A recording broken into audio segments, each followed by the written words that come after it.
ఉన్నాయా? లేవుగా. ఈవెన్ భగవద్గీతలో స్వయంగా శ్రీకృష్ణ పరమాత్మ చెప్పిన మాట ఏంటి?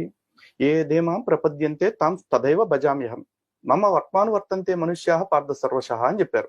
అంటే ఎవరు నన్ను ఏ ఏ రూపాల్లో ఆరాధించాలనుకుంటున్నారో నేను వాళ్ళని ఆయా రూపాల్లో అనుగ్రహిస్తాను అన్నారు కదా.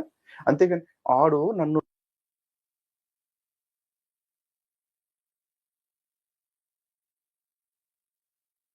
ఈ మాట మీరు విన్నారో లేదో, ఈ క్లిప్లో, నేను చూపించిన క్లిప్లో లలిత్ కుమార్ ఇస్తున్న స్టేట్మెంట్ ఏంటంటే, భగవద్గీతలో శ్రీకృష్ణుడు ఏమన్నాడంటే, ఎవరు ఏ ఏ రూపాల్లో నన్ను సేవిస్తున్నారో వారికి ఆ రూపాల్లో నేను అనుగ్రహిస్తాను అన్నాడట. అంటే ఇప్పుడు వీళ్ళు భగవద్గీతను కూడా పాటించట్లేదని నాకు అర్థమవుతుంది ఈ మాట విన్న తర్వాత. ఇప్పుడు ఎవరు ఏ ఏ రూపాల్లో అంటే, నేను యేసుప్రభు రూపంలో నేను దేవుణ్ణి సేవిస్తున్నానండి. అప్పుడు ఒకవేళ ఆయన నమ్మిన ప్రకారంగా, ఆయన భగవద్గీత ప్రకారంగా యేసుప్రభు రూపంలో ఆయన నన్ను అనుగ్రహిస్తారు అనే భావన వస్తుంది. మరి నువ్వెవడివే? క్రిస్టియానిటీలోకి మారొద్దు, క్రిస్టియానిటీలోకి వెళ్ళొద్దు,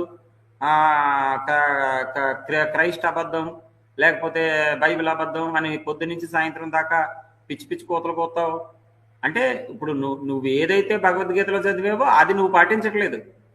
భగవద్గీతకు వ్యతిరేకంగా మాట్లాడుతూ నువ్వు మళ్ళీ ఏదో పెద్ద పత్తిలాగా చెప్తా ఉన్నావు.